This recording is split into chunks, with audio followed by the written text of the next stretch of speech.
السلام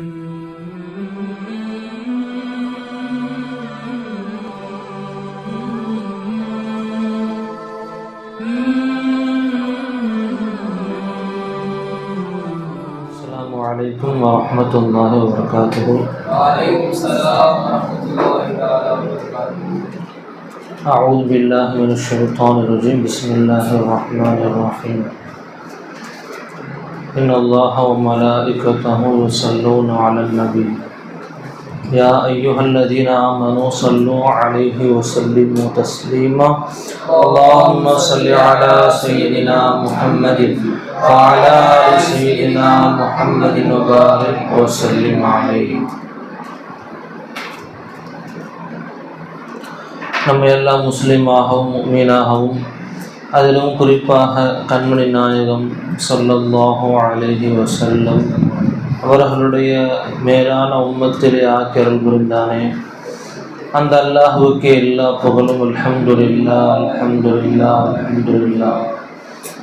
மேலும் காமிலான ஷேഖுமார்களுடைய தொடர்பை நமக்கு ஏற்படுத்தி கொடுத்து அவர்கள் போட்டு தந்த பாதையின்படி நடப்பதற்கான வாய்ப்பையும் நமக்கு ஏற்படுத்தி கொடுத்தானே அந்த அல்லாஹுக்கே எல்லா புகழும். அல்ஹம்துலில்லாஹ் அல்ஹம்துலில்லாஹ் அல்ஹம்துலில்லாஹ். லா இலாஹ இல்லல்லாஹ் முஹம்மதுர் ரசூலுல்லாஹி ஸல்லல்லாஹு அலைஹி வஸல்லம். வணக்கத்திற்கு தகுதியானவன் அல்லாஹு தஆலாவை தவிர வேறு யாரும் இல்லை. அல்லாஹ் மட்டும் ஏன் வணக்கத்திற்கு தகுதியானவனாக இருக்கிறான்? அவனை மட்டும் நாம் ஏன் வணங்க வேண்டும் என்று ஒரு கேள்வி வரும்பொழுது நம்முடைய ஷேഖுமார்கள் நமக்கு காட்டி தந்த கலிமாவை விளக்கம் என்பது சகல கோடி வஸ்துக்களின் சகல கோடி தேவைகளையும் சதாவும் அந்த வஸ்துவுடன் ஐனாக இருந்து அந்த தேவையை பூர்த்தி செய்பவன் யாருமே இல்லை இல்லல்லாஹ். முஹம்மது நபி ஸல்லல்லாஹு அலைஹி வஸல்லம் அவர்கள் அல்லாஹ்வுடைய திருத்தூதராக இருக்கிறார்கள்.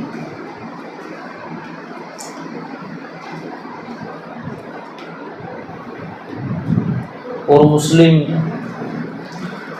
எத்துணை அமல்கள் செய்தாலும் அவனுக்கு அதற்கான நன்மைகள் கிடைக்கத்தான் செய்யும். அவன் எத்துணை பாவங்கள் செய்தாலும்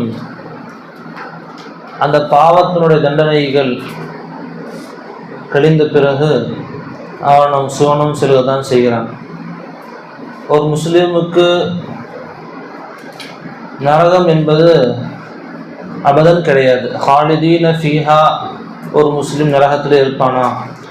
தொடர்படியாக அவன் முடிவே இல்லாத காலம் வரை ஒரு முஸ்லிம் நரகத்தில் இருப்பானா என்று பார்த்தால் கிடையாது. கண்டிப்பாக அவன் எவ்வளவு கேவலமான முஸ்லீமாக இருந்தாலும் உலகத்தில் அவனை விட ஒரு மிகப்பெரிய பாவி இதுவரை உண்டானதே கிடையாது என்றிருந்தாலும் அந்த முஸ்லிமும் கூட ஒரு காலம் வந்தால் அவன் தண்டனைகள் எல்லாம் முடிந்து அவன் சோனத்திற்கு செல்ல வாய்ப்புள்ளது என்பது கிடையாது. கண்டிப்பாக செல்வான். உலகத்திலேயே அவன் தான் மிகப்பெரிய பாவி. உலகத்தில் வாழக்கூடிய இப்போ வாழ்ந்துட்டு இருக்கிறது 800 கோடி பேர் வாழ்ந்துட்டு இருக்கிறாங்க இந்த உலகத்தில். இதுக்கு முன்னாடி எத்தனாயிரம் கோடி பேர் வாழ்ந்துருப்பாங்க. இதுக்கப்புறம் அது நெக்ஸ்ட் ஜென்ரேஷன் எவ்வளவோ எத்தனாயிரம் கோடி வாழ போகிறாங்க. ஆனால் இப்போ இந்த காலத்தில் ஒரு முஸ்லீம் வாழ்கிறான். இவனை போல பாவி இதுக்கு முன்னாடி வந்ததில்லை, இதுக்கு பின்னாடி வரப்போறதில்லை என்று இருந்தாலும் அந்த முஸ்லீமும் கூட மௌத்தாகிவிட்டான் என்று சொன்னால் அவன் ஹாலிதீன ஃபீஹா நரகத்தில் இருக்க மாட்டான். எக்காலமும் நரகத்திலே அவனுடைய வாழ்வு கழியாது. ஒரு காலம் வரும், அவனுடைய பாவத்திற்கு தண்டனைகள் எல்லாம் கொடுத்து முடிக்கப்பட்ட பிறகு அவன் சுவனம் செல்வான். செல்ல வாய்ப்புள்ளது என்பது கிடையாது, கண்டிப்பா செல்வான். ஆனால் அதுவே உலகத்தில் இவனை போன்ற ஒரு சீதேவி கிடையாது. இவனுடைய நஃபகளை இவன் மூலியமாக பிரயோஜனம் அடைந்தவர்களோ பல்லாயிரக்கணக்கான நபர்கள், பல லட்சம் நபர்கள், பல கோடி நபர்கள் இவனை கொண்டு பிரயோஜனப்பட்டிருக்கிறார்கள். இனி வரக்கூடிய சமுதாயத்தினர்களும் இவன் செய்த காரியத்தினால் பிரயோஜனம் அடைந்து கொண்டே இருக்கிறார்கள் என்று இருந்தாலும் அந்த நபர் ஒரு காஃபிராக இருந்தான் என்று சொன்னால் அல்லாஹு தஆலா அவனை சோனத்திலே ஒரு காலம் அவனை சேர்க்க மாட்டான். எவ்வளவு பெரிய நல்லவனாக இருந்தாலும், அவனை கொண்டு எத்தனாயிரம் கோடி பேர் பிரயோஜனம் அடைந்திருந்தாலும் அவன் முஸ்லீமாக இல்லை என்று சொன்னால் அவனிடத்தில் சூனத்தினுடைய வாடை கூட அவனுக்கு காட்டப்படாது.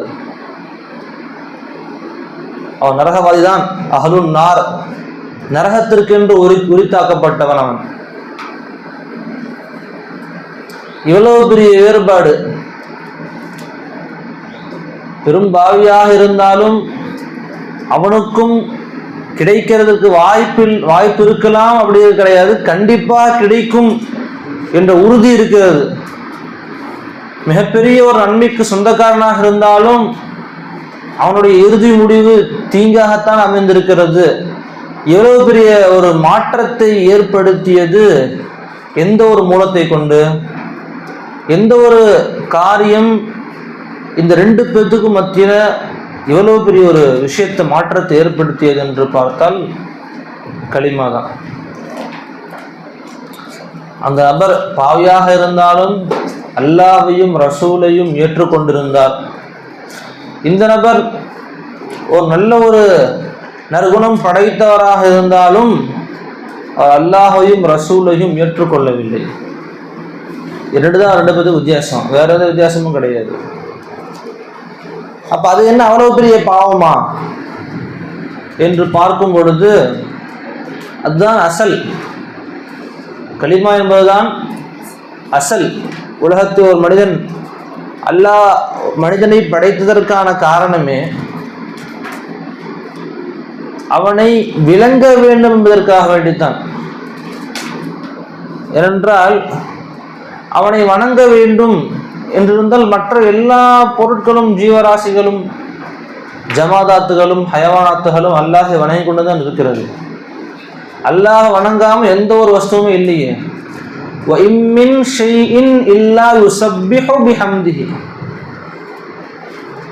காலில் கூட பசங்களோட சொல்லி காமிச்சோம்.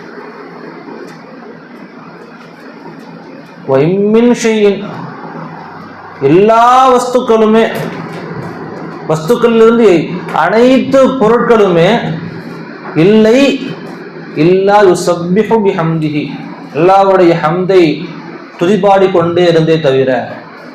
அப்ப அல்லாஹ்வுடைய ஹம்தை, அவனை புகழ்ந்து கொண்டுதான் எல்லா வஸ்துக்களும் இருக்கிறது. நாம் எதெல்லாம் பார்க்கிறோமோ வலாக்கில்லா தஸ்பஹூன தஸ்பீஹஹும் என்றாலும் அது செய்யக்கூடிய அமல்களை, தஸ்பீஹாத்துகளை நீங்க அதை விளங்க மாட்டீங்க அப்படி அல்லாஹ் சொல்றான். அப்ப நம்ம எதெல்லாம் பார்க்குறோமோ, இந்த மைக்கு அல்லாஹ் தஸ்பீஹ் செஞ்சுட்டு இருக்கு, இதுக்கு டேலி மிஷின் அல்லாஹ் தஸ்பீஹ் செய்யுது, சேரு, டிஸ்கு, ட்ரைபாடு, ஃபோனு, நாம் உடுத்திருக்கிற உடைகள், ஆபரணங்கள், வாட்சு, எது எதெல்லாம் நம்முடைய கண் பார்க்கிறதோ அது எல்லாமே அல்லாஹ்வை தஸ்பீஹ் செய்து கொண்டுதான் இருக்கிறது. அது ஐந்தறிவு படைத்த உயிரினமாக இருந்தாலும் சரி, பறவைகள், சிங்கங்கள், காட்டு விலங்குகள், தெருவிலே உலாத்தி கொண்டிருக்கக்கூடிய விலங்குகள், எதுவாக இருந்தாலும், அது ஐன் நஜீஸான இருக்கக்கூடிய நாய்கள், பன்றிகளாக இருந்தாலும் சரிதான், அதுவும் அல்லாஹ் தஸ்பீஹ் செஞ்சுட்டு தான் இருக்குது.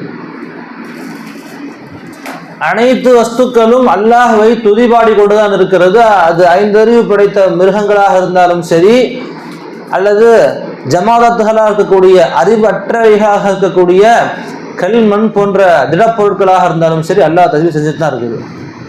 அப்போ இத்துணை கோடி வஸ்துக்கள் அல்லாஹ்வை தஸ்பீஹ் செய்து கொண்டிருக்கவே அல்லாஹ் நம்மை படைத்ததற்கான காரணம் நாமும் அல்லாஹ் வணங்கணும்னா, நாமும் அல்லாஹை வணங்க வேண்டும் என்பதற்காக அல்லாஹ் படைச்சான் நம்மளைய. தேவையில்லையே, ஏனென்றால் அல்லாஹ் தான் வணங்குறதுக்கு நிறைய பேர் இருக்கிறாங்களே, மலக்குகள் இருக்கிறாங்களே. ஆனால் அல்லாஹை நாம் வெறுமனே வணங்காமல் அவனை விளங்கி வணங்க வேண்டும் என்பதற்காக வேண்டிதான் அல்லாஹ் நம்மளை படைச்சான். அல்லாஹ் சக்கா சொல்லி காட்டுவாங்க, வமா ஹலக்துல் ஜின்ன வல் இன்ஸ இல்லா லியஅபுதூன், மனிதர் வர்க்கத்தையும் ஜின் வர்க்கத்தையும் நாம் வணங்குவதற்காகவே அன்றி படைக்கவில்லை என்று சொன்னால், இல்லா லியஅரிஃபூன், அவனை விளங்க வேண்டும் என்பதற்காக வேண்டி படைக்கவில்லை என்று இப்னு அப்பாஸ் ரலியல்லாஹு தஆலா அன்ஹு அவர்கள் விளக்கம் சொல்லியிருக்கிறாங்கம்மா அப்படின்னு சக்கா சொல்லுவாங்க. அப்போ அல்லாஹ்வை விளங்க வேண்டும், விளங்கி அதற்கு பின் அவனை வணங்க வேண்டும் என்பதற்காக வேண்டி தான் அல்லாஹ் நம்மளை படைச்சிருக்கிறான். நம்ம வெறுமனே சரி எல்லாரும் தொழுகிறாங்க நானும் தொழுவ போகிறேன், எல்லாரும் நோன்பு வைக்கிறாங்க நானும் நோன்பு வைக்கிறேன் அப்படின்ட்டு அவனை விளங்காமல் வெறும் வணக்கத்தில் மட்டும் நாம் செயல்பட்டோம் என்று சொன்னால், தெருவில் உலாத்துற 4 கால் ஜீவன்களுக்கும் நமக்கும் என்ன வித்தியாசம் இருக்கு? தெருவில் உலாத்தி கொண்டிருக்கக்கூடிய 4 கால் ஜீவன்களுக்கும் நமக்கும் என்ன வித்தியாசம் இருக்கிறது? இது அவைகளும் அல்லாஹை வணங்கி கொண்டுதான் இருக்கிறது, நாமளும் அல்லாஹ் வணங்குறோம். நம்மளை படைத்ததற்கான ஒரு குறிப்பிட்ட ஒரு நோக்கம் இல்லாமல் போயிருச்சே.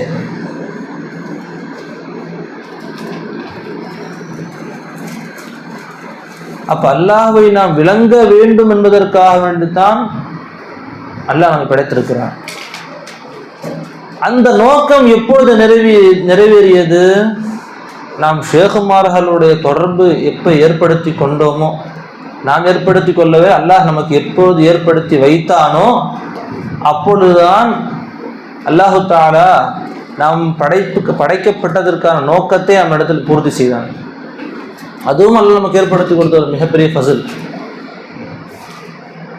நம்முடைய ஷேகுமார்கள் அவர்கள் காட்டி கொடுக்கிறார்கள், நீ அல்லாஹ் விளங்குப்பா, அல்லாஹ்வை விளங்கு, வணக்கம் தானா வந்துடும். அவனை விளங்க ஆரம்பித்து விட்டால் அதற்கு மேல் அவனை வணங்காமல் அவனை இருக்க முடியாது. அதுக்கு மேல் அவனை வணங்காம அவனை இருக்க முடியாது. இப்போ ஒரு நபர் மேலே நாம் அன்பு கொள்ளுகிறோம் அப்படின்னு சொன்னா அவரை பற்றி நமக்கு தெரியணும். தெரிஞ்சாலே போதும், அந்த நபரை நம்ம பார்க்கணும் அப்படின்னு அவசியம் கிடையாது. எனக்கு பசிக்குது, என் கையில் காசு இல்லை, யாரும் எனக்கு உணவு கொடுக்கறதுக்கு தயாராகவும் இல்லை, ஆனால் ரொம்ப பசியில் நான் வாடிட்டு இருக்கிறேன். அப்போ ஒருத்தர் என்கிட்ட ஒரு பொட்டணம் கொடுக்குறாரு. என்னங்க பொட்டணம்னா, இந்த தெருவில் இத்தனாவது வீட்டில் அப்துல் காதர் வேறு ஒருத்தர் இருக்கிறாரு, அவர் உங்களுக்கு கொடுக்க சொன்னார். ஏன் எனக்கு கொடுக்க சொல்லணும்? இல்லை ஏதோ நீதி வச்சுருந்தாலும் கொடுக்க சொன்னார். அவர் நான் பார்த்தது கிடையாது, அவர் என்னை பார்த்துருக்காரு எனக்கு தெரியாது, அவர் யார், என்ன செய்கிறாரு, அவருடைய அட்ரஸ் என்ன, இது எந்த காரணமாக இதை கொடுத்துருக்கிறார், எதுவுமே எனக்கு தெரியாது. ஆனால் அந்த பொட்டணத்தை நான் வாங்கினோடனே அந்த அப்துல் காதர் மேலே எனக்கு அன்பு வந்துருச்சு. ஏன் வந்துச்சு? அவரின் மூலியமாக எனக்கு ஒரு தேவை பூர்த்தியாக இருக்குது. நான் சிரமப்படக்கூடிய நேரத்தில் ஒரு தேவை அவரை கொண்டு எனக்கு பூர்த்தியாக இருக்குது. அவ்வளோதான். அந்த தொடர்பின் மூலியமாக அவரை நான் பார்க்கவும் இல்லை, அவர் எங்கே இருக்கிறாரு, எப்படி இருக்கிறாரு, அவர் கருத்தவரா, சிவப்பானவரா, உயரமானவரா, குட்டையானவரா, அவருக்கு குடும்பம் இருக்கா, குடும்பம் இல்லையா, அவர் என்ன சம்பாதிக்கிறாரு, என்ன என்ன தொழில் செய்கிறாரு, எதுவுமே எனக்கு தெரியாது. ஆனால் அவர் மேலே எனக்கு அன்பு வந்துருச்சு. காரணம் என்ன? அவர் எனக்கு ஒரு தேவையை எனக்கு பூர்த்தி செஞ்சிருக்கிறார். அந்த அடிப்படையில் எனக்கு அன்பு வந்துருச்சு. அப்ப ஒரு தேவை உன்னிடத்து பூர்த்தி ஆகும் பொழுது அது யாரை கொண்டு பூர்த்தி ஆனாலும் அவர் மீது நீ அன்பு வைக்கிறாய், அவர் மீது நீ கருணை செய்கிறாய். சரி, இதுவே ஒரு பொண்ணை கொடுத்ததுக்கு இப்படி உன்னுடைய நீ ஒரு குடும்பம் வாழ்ந்துட்டு இருக்கிறோம். மாதம் ஒரு 10,000 ரூபாய் நம்மளுடைய செலவுக்காக வேண்டி யாரும் அனுப்பிச்சுடுறாங்க. இங்கிருந்து வர தெரிய மாட்டேங்குது. அப்போ என்ன சொல்லுவாங்க? யார் இந்த செய்தினே தெரிய மாட்டேங்குது. அவர் முகத்தை ஒரு தடவையாவது பார்த்தோன்னு நாங்கள் ஆசையாக இருக்குது, ஆனால் பார்க்க முடிய மாட்டேங்குது.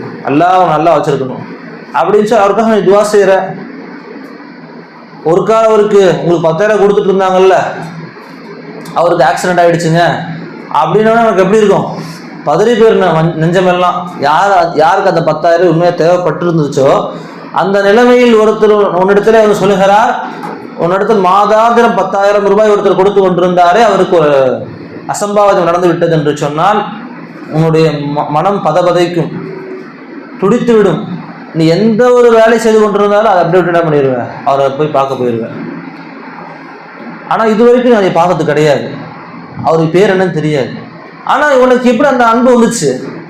ஆனால் அவரின் மூலியமாக எனக்கு ஏதோ தேவை பூர்த்தியா, அவர் யாரும் எனக்கு தெரியாது, ஆனால் அவரை கொண்டு எனக்கு ஒரு தேவை பூர்த்தியாகுதலின் காரணமாக ஒரு அன்பு ஏற்படுது. நாம் அல்லாஹ்வை வெறும் வணக்கத்திற்கான ஒரு பொருளாக தான் பார்த்துட்டு இருந்தோம்.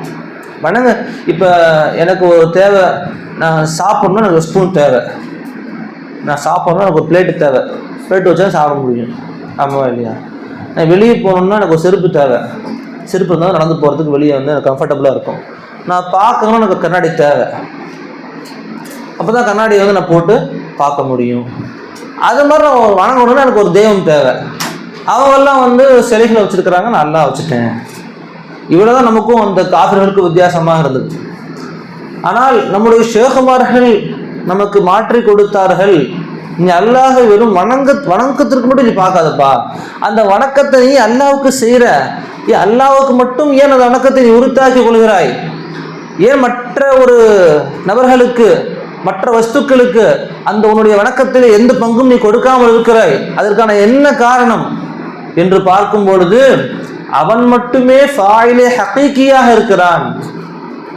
அவன் மட்டுமே உன்னுடைய எல்லா தேவைகளையும், சகல தேவைகளையும் அவன் மட்டுமே பூர்த்தி செய்யக்கூடியவனாக இருக்கிறான் என்பதை நம்முடைய ஷேகுமார்கள் கற்றுத்தருகிறார்கள்.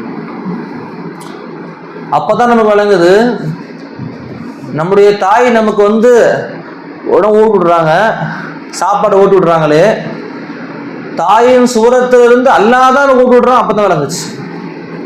அது வரைக்கும் தாய் தான் எனக்கு கூப்பிட்டு இருந்தா, என் தாய் மூலமாகத்தான் என்னுடைய உணவின் தேவை பூர்த்தியாகி கொண்டிருக்கிறது, என்னுடைய தந்தையின் மூலமாகத்தான் என்னுடைய பொருளாதார தேவை பூர்த்தியாகி கொண்டிருக்கிறது, என்னுடைய சகோதரர்கள் மூலமாகத்தான் என்னுடைய ஆசாபாசங்களுடைய தேவைகள் பூர்த்தியாகி கொண்டிருக்கிறது என்று நாம் என்ன செய்து கொண்டிருந்தோம்? ஒவ்வொரு தேவைக்கும் ஒவ்வொருவரையும் நம்ம இலாகாக்கி வைத்திருந்தோம். நம்மை அறியாமலேயே அம்மா ஒரு இலாக வச்சுருந்தோம், அத்தாக ஒரு இலாக வச்சுருந்தோம், அக்கா தங்கச்சி எல்லாத்தையும் ஒரு இலாக வச்சுருந்தோம். எல்லாத்தையுமே நம்ம இலாக தான் வச்சுருந்தோம். நம்முடைய ஷேகுமார்கள் வந்து என்ன பண்ணாங்க? அந்த கண்ணாடியை கழட்டிட்டு வேற கண்ணாடி போட்டுட்டாங்க. அது என்ன கண்ணாடி? உலூஹியத்தை காட்டும் கண்ணாடி. அப்ப அந்த உலூஹியத்துடைய கண்ணாடி போட்டு பார்த்தா எந்த ஒரு வஸ்து சூரத்துக்கும் உலூஹியத்தே இல்லை. எந்த ஒரு வஸ்துவும் சுயமா தேவையை பூர்த்தி செய்யக்கூடிய தன்மையின் வஸ்து சுயமே இல்லை. அப்பதான் விளங்குது, அப்ப இத்தனை நாள் என்னுடைய தாய் எனக்கு என்னுடைய உணவை ஊட்டி தரவில்லை, என்னுடைய தாயின் சூரத்திலிருந்து அல்லாஹ் கூட உணவு ஊட்டி கொடுத்துருந்தானா? இத்தனை நாட்களாக என்னுடைய தந்தை என்னுடைய பொருளாதார தேவையை எனக்கு பூர்த்தி செய்யவில்லை, என் தந்தையின் சூரத்திலிருந்து என்னுடைய எல்லா விதமான பொருளாதார தேவைகளையும் இன்னும் அனைத்து சகல தேவைகளையும் பூர்த்தி செய்பவன் யாரும் இல்லை, இல்லல்லாஹ். அப்ப தந்தையின் மூலியமா அல்லாஹ் என் தேவையை பூர்த்தி செஞ்சானா? என்னுடைய சகோதர சகோதரிகள் மூலியமாக அல்லாஹ் என் தேவையை பூர்த்தி செஞ்சானா? நண்பர்கள் மூலமாக அல்லாஹ் என் தேவையை பூர்த்தி செஞ்சானா? அப்படின்ட்டு உலூஹியத்துடைய கண்ணாடிய நமக்கு நம்முடைய ஷேகுமார்கள் அணிவித்தார்கள். அதை பார்த்தவனே அல்லாஹ்வில் நமக்கு காதல் ஏற்பட்டுச்சு. அல்லாஹை நாம் விளங்க ஆரம்பித்தோம். அதுவரை நாம் வெறும் அல்லாஹை வணங்கினோம், விளங்கவில்லை. இப்ப விளக்கத்தோடு நம்ம அல்லாஹை வணங்குறோம். இப்பொழுதுதான் அல்லாஹ் எதுக்காக நம்மை படைத்தாலும் அந்த படைப்பு நோக்கமே நமக்கு நிறைவேறுது. அல்லாஹை விளங்கி அதற்கு பிறகு நம்ம என்ன பண்றோம்? அல்லாஹை வணங்குறோம். அதுக்கு முன்னாடி என்ன பண்றோங்க? அதுக்கு முன்னாடி அல்லாஹ் வணங்கிட்டு தானே இருந்தோம். எப்படி வணங்கணும்? எப்படி வணங்கணும்? அல்லாஹ் விளங்காம வணங்கணும். அல்லாஹ் நம்மளுடைய தேவையை பூர்த்தி செய்யறாங்கிறத தெரியாம நாம் என்ன பண்றோம்? அல்லாஹ்வை வணங்கிட்டு இருந்தோம். இப்போ உஸ்தாது உனக்கு பாடம் நடத்துறாங்க. இங்க பாருப்பா, லரப ஃபஅலு, லரப அடித்தான் ஃபஅலு, இதப்பா இதுதான் ஆ, இதான் கா அப்படின்னு வந்து என்ன பண்றாங்க? உனக்கு உஸ்தாது சொல்லித்தராங்க. இப்போ உஸ்தாதுனுடைய இல்மு அதிகரிக்கணும்ட்டு உஸ்தாது தேவையை பூர்த்தி செஞ்சாங்களா, இல்லை உஸ்தாதின் மூலியமாக அல்லாஹ் அவன் தேவையை பூர்த்தி செஞ்சானா? உஸ்தாதின் மூலியமாக அல்லாஹ் தான் அவன் தேவையை பூர்த்தி செஞ்சான். பசிக்குது அம்மாட்ட சொல்ற, அம்மா என்ன பண்றாங்க? நல்லா சாப்பாடு சமைச்சு கறி போட்டு சாணம் ஆக்கி கம கமக்க வாசம் சூப்பராக அடிக்குது. அப்படியே சாணம் ஊற்றி கறி போட்டு அப்படியே குழப்பி கொண்டு வந்து என்ன கண்ணு அப்படியே வாயில விட்டுடுறாங்க. இப்போ அம்மாவும் தேவையை, உன் பசி என்ற தேவையை அம்மா பூர்த்தி செஞ்சாங்களா, அம்மாவின் மூலியமாக அல்லாஹ் பூர்த்தி செஞ்சானா? அல்லாஹ் பூர்த்தி செஞ்சான். அத்தா கிட்ட போறீங்க, அத்தா எனக்கு அந்த ஒரு காரு சூப்பராக வாங்கி கொடுத்தா அப்படின்னு கேட்குறீங்க. அப்படியே அத்தா போகலாம் அப்படின்னு சொல்லி அத்தா வண்டியில் உட்கார வச்சு கூப்பிட்டு போறாரு. எந்த கார் தான் வேணும் அப்படிங்கிற? அத்தா அங்கே வரத்தாங்க ஹாட் வீல்ஸ்னு ஒரு கார் போட்டுருக்கு வரத்தா, அதான் சூப்பராக இருக்காது. அது எவ்வளோ? 1500 சார். பரவாயில்ல, என் பையன் கேட்டான் வாங்கி கொடுக்குறேன் அப்படின்னு சொல்லி என்ன பண்ணுறாங்க? அத்தா 1500 கொடுத்து ஹாட் வீல்ஸ் கார் வாங்கி கொடுத்துறாரு உனக்கு. இப்போ அந்த காரை வாங்கி கொடுத்து தேவையை பூர்த்தி செஞ்ச அத்தாவா அல்லாவா? அல்ல. அப்ப தந்தையின் சூரத்திலிருந்து தேவையை பூர்த்தி செய்வன் யாரும் இல்லை, தாயின் சூரத்திலிருந்து தேவையை பூர்த்தி செய்தவன் யாரும் இல்லை, ஆசிரியருடைய சூரத்திலிருந்து தேவையை பூர்த்தி செய்தவன் யாரும் இல்லை. இதுதான் ஷேகுமார்களுடைய வேலை. ஷேகுமார்கள் அந்த வஸ்துவிலிருந்து அந்த வஸ்துவும் சுயமே உன் தேவையை பூர்த்தி செய்யவே முடியாதுப்பா. ஏன்னா தேவையை பூர்த்தி செய்வதற்கு என்னென்ன தன்மையெல்லாம் இருக்க வேண்டுமோ அந்த எந்த தன்மைக்கும் அந்த சூரத்து சொந்தமே கிடையாது. அதாவது அத்தாவுக்கு ஒரு பொருள் வாங்கி தரணும்னு சொன்னா அத்தாட்ட காசு இருக்கணும். காசு இருந்தால் தான் என்ன பண்ண முடியும்? வாங்கி தர முடியும். ஏதாவது உங்ககிட்ட இருந்தாலும் அடுத்தவங்க கொடுக்க முடியும். உங்ககிட்டே ஒன்றும் இல்லை, அடுத்தவங்க கொடுக்க முடியும் ஏதாவது. அப்ப எல்லா சூரத்துகளுக்குமே ஹயாத் இல்லை, இல்ம் இல்லை, இராதா இல்லை, குதிரத் இல்லை, சமாஅத் இல்லை, பசாரத் இல்லை, கலாம் இல்லை. எந்த சூரத்துமே, எந்த சூரத்தை எடுத்துக்கொண்டாலும் அதற்கு உயிர் தானா உயிர் வந்துச்சா? அதுக்கு அல்லாஹ் தஆலா உயிர் கொடுத்தானா? அல்லாஹ் தஆலா உயிர் கொடுத்தான். இப்போ இல்ம் இருக்குது, நானா படிச்சு நானா என்னுடைய அறிவை நான் வளர்த்தி கொண்டேன் அப்படிங்கிறது உண்மையா? அல்லாஹ் அவனுக்கு இல்மு கொடுத்தாங்கிறது உண்மையா? அல்லாஹ் தான் அவனுக்கு இல்மு கொடுத்தாங்கிறது தான் உண்மை. இராதாவும் அப்படித்தான், நாட்டமும் அப்படித்தான். அல்லாஹ் தான் அவனை நாட வைக்கிறான். சமாஅத் கேட்குதல், பசாரத் பார்க்குதல், கலாம் பேசுதல், இது மாதிரி எல்லா வஸ்துக்களும் அந்த வஸ்து சுயமே செய்யுதா? அல்லாஹ் அந்த வஸ்து செய்ய வைக்கிறானா? அல்லாஹ் தான் செய்ய வைக்கிறான். இதை நீ மட்டும் யாராவது இருக்கீங்க அந்த மாதிரி அல்லாஹ் எதுவும் செய்ய வைக்கல நானெல்லாம் செஞ்சுக்கிறேன் அப்படின்னு யாராவது இருக்கீங்களா? அப்ப எல்லாத்தையும் எல்லாம் செய்ய வைக்கிறான். இப்போ நீங்களே பாருங்களேன், இப்போ காது எப்படி இருக்கோ அதே மாதிரி தான் இருக்குது. காதுக்குள்ள ஜவ்வுலாம் இருக்குது, எல்லாம் அதே மாதிரி தான் இருக்குது. காதோட ஷேப் ஏதாவது மாறி இருக்கும், எல்லாத்துக்கும் நார்மலாக எப்படி இருக்கும், சில மைனூட்டான டிஃப்ரென்ஸ் இருக்கலாம். ஆனால் காது எந்த வகையில் இருக்கும் அதே மாதிரி தான் இருக்கும். இப்போ காது கேட்காதவங்களுக்கும் காது இந்த பக்கம் இல்லாமல் இருக்குமா? இருக்குமா? காது ஒரு நபருக்கு காது கேட்கல, இன்னொருத்தருக்கு காது கேட்குது. அவங்களுக்கு வெளிரங்கத்தில் பார்க்கும்போது டிஃப்ரென்ஸ் தெரியுமா? வெளியே பார்த்தா எப்படி இருக்கும்? இல்லை, ஒரே மாதிரி தான் இருக்கும். ஆனால் ஒருத்தருக்கு காது கேட்குது, இன்னொருத்தருக்கு காது கேட்கல. இன்னும் சொல்ல போனால் இப்போ சில நபர்களுக்கு கண்ணு தெரியும், சிலருக்கு கண்ணு தெரியாது. கண்ணு தெரியவருக்கு என்ன எல்லாத்துல கொடுத்துருக்கானோ, கருவெளி இருக்குது, வெள்ளை வெளி இருக்குது இல்லை, அதே மாதிரியே கண்ணு தெரியாதவருக்கும் கருவெளியும் தெரியும். சில பேர்த்துக்கு கருவெளியுமே இருக்கும்பா, ஆனா கண்ணு தெரிய மாட்டேங்குது. நிறைய பேர் கண்ணாடி போட்டிருக்காங்க, நிறைய பேர் கண்ணாடி போட்டிருக்கிறாங்க. நமக்கும் கருவெளி இருக்குது, வெள்ளை வெளி இருக்குது, ரெண்டுமே இருக்குது. அவங்களும் கருவெளி இருக்குது, வெள்ளை வெளியும் இருக்குது. ஆனால் நம்ம கண்ணாடி போடாமல் பார்க்குறோம். கண்ணாடி போட்டிருக்கிறவங்களால கண்ணாடி இல்லாமல் பார்க்க முடிய மாட்டேங்குது.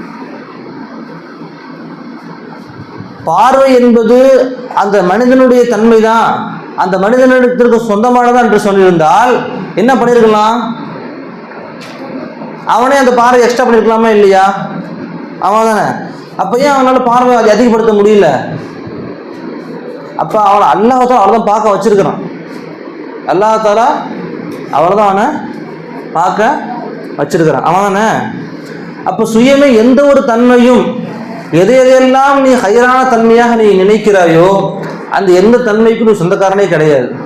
அல்லாஹ் தஆலா அந்த தன்மையை உன்னிடத்திலிருந்து வெளிப்படுத்துகிறான். அந்த தன்மைக்கு முற்றிலும் சொந்தக்காரன் யார் தான்? அல்லாஹ் தஆலா தான். அப்போ அதை நமக்கு சேகமாக விளக்கி கொடுக்குறாங்க. அப்போ இந்த ஒரு நன்மை எனக்கு ஏற்படுகிறது என்னுடைய தாயின் மூலியமாகவோ, என் தந்தை மூலியமாகவோ, ஆசிரியர் மூலியமாகவோ, இந்த உலகத்தில் ஏதோ எத்தனை நபர்கள் மூலியமாக எனக்கு எந்தெந்த நலவுகள் எல்லாம் எனக்கு ஏற்படுகிறதோ அந்த எல்லா நலவுகளுக்கும் அடிப்படை காரணம் யாரும் இல்லை, இல்லல்லா, அல்லாஹ் தாங்க அதை செஞ்சு வச்சானே. ஏன்னா அந்த வஸ்துக்கு சுயமே எந்த விதமான தன்மையும் எனக்கு நஃபா தருவதற்கோ, எனக்கு எந்த விதமான பிரயோஜனம் தருவதற்கோ, எனக்கு எந்த விதமான தீங்கு தருவதற்கோ அந்த வஸ்துவுக்கு சுயமே சக்தியே கிடையாது. அப்ப அந்த வஸ்துவை எனக்கு தீமை தருவதா நம்ம நினைச்சோம் சொன்னா தப்பு. அதான் சக்கா சொல்லி கட்டுவாங்க, பைசல் நாயகம் சொன்னா சொல்லுவாங்க, தெருவில் போற நாய்களுக்கு இருக்கிற அறிவு கூட நமக்கு இல்லைம்மா. தெருவில் போற நாய்களுக்கு இருக்கிற அறிவு கூட நமக்கு இல்லை. ஏன்? ஒருத்தர் நாயை பார்த்து என்ன பண்ணுறாங்க, நாய் வருது பார்க்குறான், என்ன நாய் கூட தான் வருது அப்படின்ட்டு கல்லை தூக்கி அடியாக வச்சுருக்கிறான். கல்லை தூக்கி அப்படியே அந்த நாயை அடிக்கலாம் சொல்லி என்ன பண்ணுறாங்க, ஓங்கி எறிகிறான். எது எறிகிறான்? கல்லை எறிகிறான். கல்லை எரிஞ்சிட்டானா நாய் மேலே பட்டுருச்சோ அதை படலையோ ஏதோன்னு வச்சுக்கோங்க. இப்போ நாய் கல்லை பார்த்து குறைக்குமா, ஒன்றை நல்ல அதை தூக்கி போட்டு ஒன்றை பார்த்து குறைக்குமா, நம்ம பார்த்து குறைக்குமா? நாய் கல்லை பார்த்து குறைக்குமா பாய்? அதில் தூக்கி போட்டு ஒன்றை பார்த்து குறைக்குமா? உன்னைய பார்த்தா கல்லை பார்த்தானே குறைக்கும். தூக்கி போட்டு பார்க்குறியா? கல்லை பார்த்து குறைக்க பார்க்குறியாப்பா சிராஜ்? தூக்கி போட்டு பார்க்குறியா? கல்லை பார்த்து குறைக்குதா உன்னைய பார்த்து குறைக்க? தூக்கி போட்டுடலாமா? விடாது. துரத்த ஆரம்பிச்சதுன்னா தெருவா ஓட விட்டுரும்.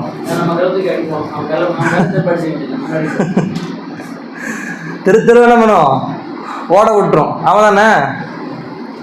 அப்ப அந்த நாய்க்கு தெரியுது கல்லு நீ அடிச்சிச்சு, அப்ப நீ அந்த கல்லை தான் குறைக்கணும். அப்படி கிடையாது. கல்லை யாரோ தூக்கி போட்டிருக்கிறான் என் மேல. கல்லை யாரோ கல்லு அது அதுக்கு ஒரு அறிவே இல்லை. அந்த கல்லுக்கு ஜட பொருள் தான் அது. அது ஒரு இடத்துல வச்சோம்னா அது அங்கேயே தான் இருக்கும். அது எங்கேயும் நவுறுவதற்கோ அது ஓடி போது சத்தியெல்லாம் கிடையாது. அப்ப கல்லு நீ அடிக்குதுன்னு சொன்னா அந்த கல்லை எவ்வளோ தூக்கி போட்டிருக்கான் ஜெராம அப்படின்னு பாக்குது. நீ தான் கிட்ட இருக்கிற வாடா அப்படின்னு சொல்லி தொத்த ஆரம்பிச்சுன்னா விடுமா? ஒரு 1/2 கிலோ கறி எடுக்காம விடாது. அப்ப அந்த நாய்க்கு தெரியுது கல் சுயமே அடிக்காது, அந்த கல்லை யாரும் ஏவிட்டுருக்குறாங்க, அதனாலதான் என்னை அந்த கல்லை அடிச்சிச்சு அப்படின்ட்டு. ஆனா உன்னை யாராவது அடிச்சவொன்னு என்னை அடிச்சிட்டான் உஸ்தா, நீ அஜராத் நீ அடிச்சிட்டான் உஸ்தா, அவன் அஜராத் நீங்க அடிச்சிட்டான் அஜராத் அப்படின்னு சொல்லி கம்ப்ளைண்ட். அடிச்சது என்னமோ அவன் தான் பை. ஆனா அவனுக்கு சுயமே கூத்துருக்குதா? சுயமே கூத்துருக்குதா? அவன் அடிச்சிருக்கான் சொன்னா யாருடைய கூத்த கொண்டு அடிச்சிருக்கிறான்? யாருடைய கூத்து? அது அல்லாஹ்வுடைய கூத்து. அல்லாஹ்வுடைய கூத்த கொண்டு தான் அடிச்சிருக்கிறான். அதாவது பெரும் சூஃபியாக்களுக்கு யாரும் தன்னை எந்த ஒரு இடையூறு செஞ்சாலும் சரி, தீங்கு செஞ்சாலும் சரி, அதை பெருசு எடுத்துக்கவே மாட்டாங்க. அபு ஹனீஃபா ரஹ்மத்துல்லாஹ் அவங்களுடைய வாழ்க்கை வரலாறு சொல்லுவாங்க. அவங்க பக்கத்து வீட்டுக்காரர் ஒரு யகூதி, ரொம்ப டிஸ்டர்ப் பண்ணுவாங்க, விட மாட்டாங்க. எந்த ஒரு காரியமாக இருந்தாலும் அதில் அபு ஹனீஃபாவை வந்து ஏதாவது நம்ம செஞ்சு ஆகணுமே, ஏதாவது ஒரு குடைச்சல் கொடுத்துக்கிட்டே இருக்கணுமே அப்படின்னு நினைக்கிறாரு. அப்போ ஒரு தடவை என்ன ஆச்சு, தெருவில் இறங்கி கத்த ஆரம்பிச்சிட்டாங்க பக்கத்து வீட்டுக்காரர் யஹூதி. அபு ஹனீஃபா நீ பாரு என்ன நீ செஞ்சுட்டு இருக்கிற அப்படின்ட்டு. உங்கள் வீட்டில இருந்து சாக்கடை தண்ணி எங்கள் வீட்டு வழியே வந்துடுச்சு, எங்கள் வீட்டுக்கு வந்துடுதுன்னு சொல்லி கட்டுறாரு திட்டுறாரு. அறிவு இருக்குதா உனக்குலாம், நீ எல்லாம் வந்து முஃப்தியா சட்ட மேதையா நீ எல்லாம் அப்படின்னு திட்ட ஆரம்பிச்சிட்டாரு. அப்புறம் என்னடா அப்படின்னு பார்த்தா அபு ஹனீஃபா ரஹ்மத்துல்லாஹி பக்கத்து வீட்டுக்கார யஹூதி இருக்கிறாரு, அது அசல்ல யஹூதியோட சாக்கடை தண்ணி தான். அதை வந்து சாக்கடை தண்ணியை அபு ஹனீஃபா ரஹ்மத்துல்லாஹி வீட்டுக்கு போகிற மாதிரி செட் பண்ணியிருக்கிறாரு. அந்த செட் பண்ண தண்ணி நொந்து வழிஞ்சு திரும்பி ரிட்டர்ன் ஆகி எங்கே வந்திருக்குது, அவங்க வீட்டுக்கு, அந்த யஹூதி வீட்டுக்கு திரும்பி வந்திருக்குது. அப்போ அந்த அளவு வந்து அந்த யஹூதி என்ன பண்ணியிருக்கிறாரு, கழிவு தண்ணீர்களை என்ன பண்ணியிருக்கிறாரு, அபு ஹனீஃபா வீட்டுக்கு அனுப்பிச்சுட்டு இருக்கிறாரு. ஆனால் அபு ஹனீஃபா ரஹ்மத்துல்லாஹ் அதை பற்றி பெருசாக எடுத்துக்கவே இல்லை, சாதாரணமாக இருந்தாங்க. காரணம் என்ன, அவன் வந்து அசல் சூரத் மட்டும்தான், அவனுக்கு எந்த விதமான ஹக்கீக்கத்தான தன்மைகள் எதுவும் இல்லை. அவனிடத்துலேருந்து ஏதாவது ஒரு நன்மையோ தீமையோ வெளியாகுதுன்னு சொன்னால் அது அல்லாஹ் தஆலா மூலமாக வெளியாகுது. அதை ராஜி ஆயிட்டாங்க. அபு ஹனீஃபா எதையுமே அவங்க ஒரு பெருசாக எடுத்துக்கல. இப்ராஹிம் அத்ஹம் ரஹ்மத்துல்லாஹி அலைஹி ஒரு அவுலியா இருந்தாங்க. அவங்க படகுல போயிட்டு இருக்கும் பொழுது அவங்கள விடைச்சாங்க, நிறைய பேர் வந்து டிஸ்டர்ப் பண்ணாங்க. கடைசி என்ன ஆச்சு, அந்த விவசாயத்துக்கு இந்த களைகளை பிடுங்குவாங்க தெரியுமா, அது மாதிரி இப்ராஹிம் அத்ஹம் ரஹ்மத்துல்லாஹி அவங்களுடைய தலையில் பக்கத்தில் இருந்துக்கிட்டு எங்கள் ஊரில் இப்படி தாங்க வந்து புல் பிடுங்குவாங்கன்னு சொல்லி முடியை பிடிச்சி இழுக்க ஆரம்பிச்சிட்டாங்க. அவர் நினைத்ததுன்னு என்ன பண்ணியிருக்கலாம், பதோ விட்டு வந்துருக்கலாம். ஆனால் அமைதியாக அந்த வழியை பொறுத்துட்டு இருந்தாங்க. காரணம் என்ன, அவங்க வெறும் சூரத் சக்கல் தான் பாய், அவங்க வெறும் தோற்றமும் வடிவங்களும் மட்டும்தான்.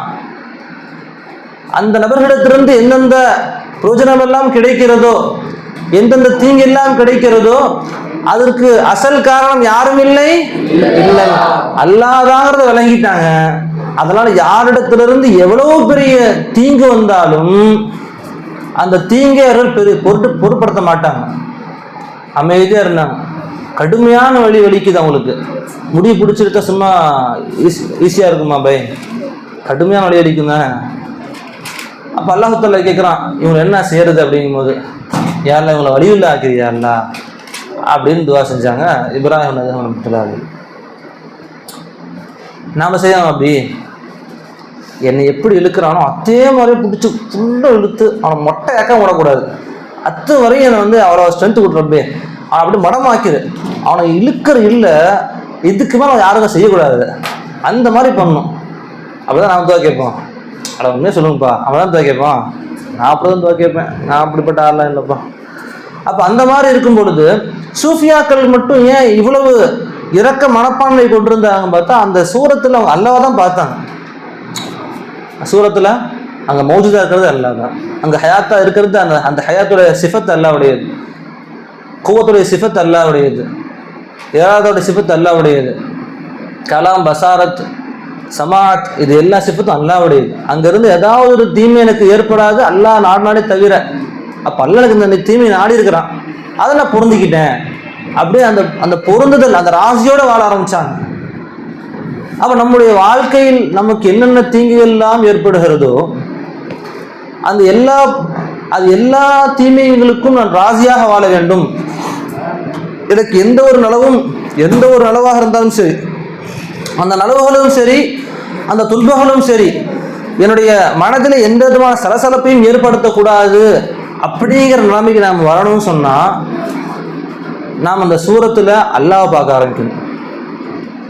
அல்லாஹ் தான் அதுலேருந்து எல்லாத்தையும் தேவையை பூர்த்தி செய்கிறான் அப்படின்னு பார்க்க ஆரம்பிக்கணும். அந்த தன்மையை உருவாக்குவதற்காக தான் ஷேகுமார்கள் நமக்கு இதை கற்றுத்தருகிறார்கள். அந்த தன்மையை உருவாக்குறதுக்கு தான் ஷேகுமார்கள் நமக்கு இதை கற்றுத்தருகிறார்கள். ஒவ்வொரு விஷயத்தையும் ஃபாயில் அல்லாஹ் தான் அப்படின்னு பார்க்கணும். சர்க்கார் ஒரு வேலை சொல்லி காட்டினாங்க. மதரசா கட்டுறாங்களாம்மா, மதரசா கட்டுறாங்க. மதரசா கட்டுறதை பற்றி பேசிக்கிறாங்க. ஒரு கொத்தனாரும் பேசிக்கிறாங்க. கொத்தனாரும் இந்த மதரசா கட்டுறாங்களே யாருங்க கட்டுறா அப்படின்னு 2 கொத்தனார் பேசி என்ன பேசிக்குவாங்க, முனுசாமி ராமசாமி 2 கொத்தனார் இருக்கிறாங்கப்பா, அவங்க மதரசா கட்டுற விஷயமா பேசிக்கிறாங்க. யாருங்க அந்த மதரசா கட்டுறாங்க, பில்டிங் யார் கட்டுறாங்க? கோவிந்த் சாமி ஒருத்தர் இருக்காருப்பா, அவர் தான் அந்த மாசா கொத்தனாராக இருக்காரு. அவர் அந்த கொத்தனாருடைய லெவலில் பேசுகிறாரு. ஆமாவா இல்லையா? அதே மாதிரி இன்ஜினியரிங் வந்துட்டாங்க. இன்ஜினியர் அப்பாஸ் இன்ஜினியர் ஒருத்தர் வந்துருக்கிறாரு, நூறு இன்ஜினியர் ஒருத்தர் வந்துருக்கிறாரு. இங்கே ஏதோ ஒரு பில்டிங் கட்டுறாங்களே, இங்கே ஃபயாஸ் இன்ஜினியர் இருக்கிறாங்க, அவங்க தான் கட்டுறாங்க. சரி சரி சரி சரி சரி டொனேஷன் பண்ணுறவங்க வராங்க, ஸ்பான்சர் பண்ணுவாங்கல்ல அவங்க வராங்க. அவங்க வந்து இந்த மாதிரி கேட்குறாங்க, யாருங்க இந்த பில்லர்ஸை கட்டுறது அப்படிங்கும்போது, இங்கே யாரோ காஜா ஒருத்தவங்க இருக்கிறாங்க, பாபா மெடிக்கல்ஸ், அவங்க தான் பில்லர்ஸை கட்டுறாங்க. Okay okay.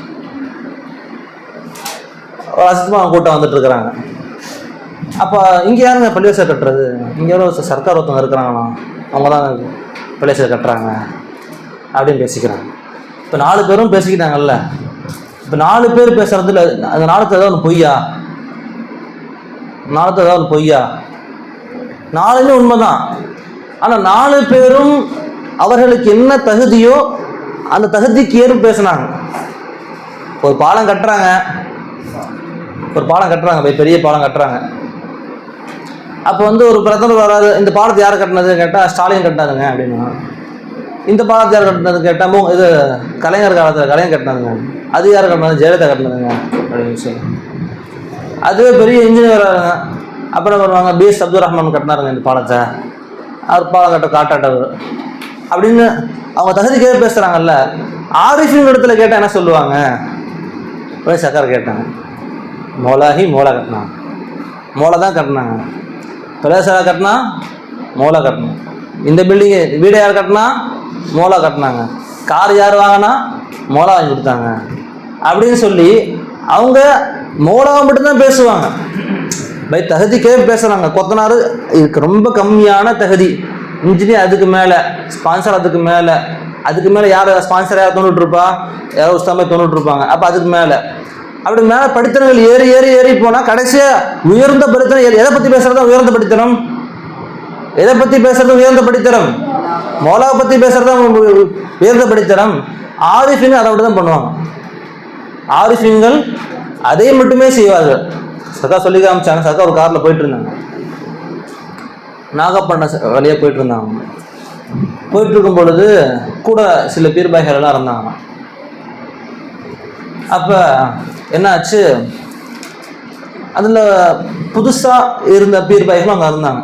இதுவரையும் அவங்க வந்து அந்த தாலிமாத்துகளை கேட்காத பீர்பாய்களும் இருந்தாங்க, பழைய பீர்பாய்களும் இருந்தாங்க காரில். அப்போ என்ன பேசியிருக்கிறாங்க, சக்கர் பிச்சையில் லால்பேட் ரோடு சக்கர் போட்டு கொடுத்துட்டாங்க, நல்லா நீட்டாக இருக்குது. நாகூர் ரோடு, நாகப்பட்டினம் ரோடெலாம் நீட்டாக இருக்குது, சக்கர் போட்டு கொடுத்துட்டாங்க. இன்னும் இன்ஷால்லா அது மட்டும் பாக்கி இருக்குது, அதையும் சக்கர் போட்டு கொடுத்துருவாங்க இன்ஷால்லா அப்படின்ட்டு சர்க்கார் போட்டு சர்க்கார் அந்த ரோடு போட்டு கொடுத்தாங்க, சர்க்கார் வீடு கட்டி கொடுத்தாங்க. அப்படியே சர்க்கார்னா அவருக்கு ஒன்றும் புரியல. புதுசாக வந்த பீர்பாய்க்கு சர்க்காருன்னு சொல்லி யார் சொல்கிறாரு? இவர் சென்ட்ரல் கவர்மெண்ட்டை சொல்கிறாரா, ஸ்டேட் கவர்மெண்ட்டை சொல்கிறாரா? ஏன்னா கவர்மெண்ட் என்ன சொல்லுவாங்க, சர்க்காரும் சொல்லுவாங்க. சர்க்காருன்னு சொல்லி யாரை சொல்கிறாரு இவர்? ஸ்டேட் கவர்மெண்ட்டா சென்ட்ரல் கவர்மெண்ட் தெரியலையே அப்படின்னு யார் சொல்கிறாங்க? இவங்க சர்க்காரில் இருக்கக்கூடிய அந்த ஹக்கை சொல்கிறாங்க. ஃபாயிலே ஹக்கி, சர்க்கார்லேயும் அந்த ஹக்கு தானே இருக்கிறாங்க. அந்த ஹக்கை வச்சு, அந்த ஹக்கை முன்னிறுத்தி யார் சர்க்கார் செஞ்சு கொடுத்தாங்க, சர்க்கார் அதை செஞ்சு கொடுத்தாங்க அப்படின்னு சொல்கிறாங்க. அப்போ அவர் ஆரிஃபா அந்த இடத்துல இருக்கிறார். அந்த இடத்துல அவர் என்னவா இருக்காரு? ஆரிஃபா இருக்கார். நீ ஒரு கொத்தனார் இடத்துல போய் அவருடைய இடத்து சம்பாஷணை செய்யும்போது கொத்தனார் அந்த கொத்தனார் பேசுவார். இன்ஜினியர் லெவலில் இன்ஜினியர் பேசுவார். ஸ்பான்சர் லெவலில் தான் அந்த ஸ்பான்சர் பேசுவார், ஃபண்ட் ரைஸ் பண்ணுறவர் பேசுவார். நீ அந்த லெவலில் இருக்காத, நீ ஹை லெவலில் இருப்பா. நீ அல்லாஹ் தஆலா உன்னை லோ லெவலில் இருக்கிறதுக்காக உன்னை படைக்கவே இல்லை, அதுக்கு மற்ற வஸ்துக்கள்லாம் இருக்குது. உன்னை படைத்ததுக்கான காரணம் நீ அஷ்ரஃபுல் மஹ்லூகாத், நீ படைப்பினங்களே சிறந்த படைப்பினம். அப்ப நீ உன்னுடைய எண்ணமும் சிறந்ததாக இருக்க வேண்டும். உன்னுடைய எண்ணமும் எப்படி இருக்கணும்? உயர்ந்ததாக இருக்க வேண்டும். எண்ணத்திலே உயர்ந்தது எந்த எண்ணம்? எல்லா வஸ்துகளையும் அல்லாஹ்வை பார்த்து ரசிக்கக்கூடிய எண்ணம் தான் அது எண்ணத்திலேயே உயர்ந்த எண்ணம். அந்த எண்ணத்தோடு உன்னை வாழ பழகிக்கொள்ளு, அது கீழே நீ இறங்காது எப்பவுமே நீ, அப்படியே நம்ம சக்கா சொன்னாங்க. அப்போ நம்முடைய வாழ்க்கையில் எதையெல்லாம் நாம் பார்க்குறோமோ, எதெல்லாம் கேட்குறோமோ, அது மூலதான் கேட்க வச்சான், மூலதான் பார்க்க வச்சான். அந்த சூரத்துல காட்சியளிப்பதும் யாரும் இல்லை இல்லல்ல அப்படின்னு சொல்லி ஒவ்வொரு வஸ்துவிலேயும் அல்லாஹை பார்த்து அவனை ரசித்து வாழக்கூடிய பாக்கியத்தை அல்லாஹு தஆலா உங்களுக்கும் வந்து புரிவானாக. வாஹிரு தஅவானா அல்ஹம்துலில்லாஹி ரப்பில் ஆலமீன். அஸ்ஸலாமு அலைக்கும் வரஹ்மத்துல்லாஹி வபரகாத்துஹு.